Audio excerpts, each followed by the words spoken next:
ముఖ్యమంత్రి కొడుకు, ఉప ముఖ్యమంత్రి ముగ్గురు కలిసి ఒక మంత్రిని ఎర్రటి ఎండలో నడి రోడ్డుపై తిప్పుతున్నారు.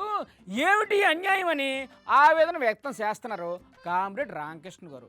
నమస్కారం సార్. ముఖ్యమంత్రి గారికి మేము కోరేది ఏమంటే నువ్వు ప్రచార ఆర్భాటం తగ్గించుకో. అంటే ఏంటి సార్, స్కిట్లు వేయొద్దంటారా?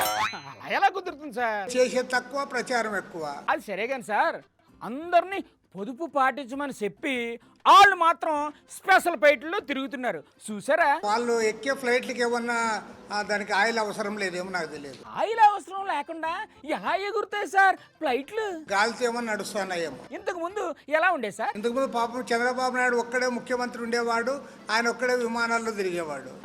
మరి ఇప్పుడు చంద్రబాబు నాయుడుకి ఇంకో ఇద్దరు తోడయ్యారు, పవన్ కళ్యాణ్, లోకేష్. తిరగనివ్వండి సార్, తప్పేటుంది. పొదుపు పేరుతో నిమ్మల రామానాయుడు 10 కిలోమీటర్లు ఎండలో సైకిల్ దొక్కాలా, మీరు మాత్రం ముగ్గురు తలా ఒక హెలికాప్టర్ వేసుకొని విమానాల్లో తిరగాలనా? పాపం ఎండలో 10 కిలోమీటర్ల సైకిల్ తొక్కడం అంటే చిన్న విషయం కాదు సార్. ఈయన 10 కిలోమీటర్లు దొక్కినాడు ఊరంతా చూడాలని. అయినా పబ్లిసిటీలో బాబు గారు తర్వాత ఎవరన్నా ఈ రాష్ట్రంలో ఉన్నారంటే అది నిమ్మల రామానాయుడు గారు సార్.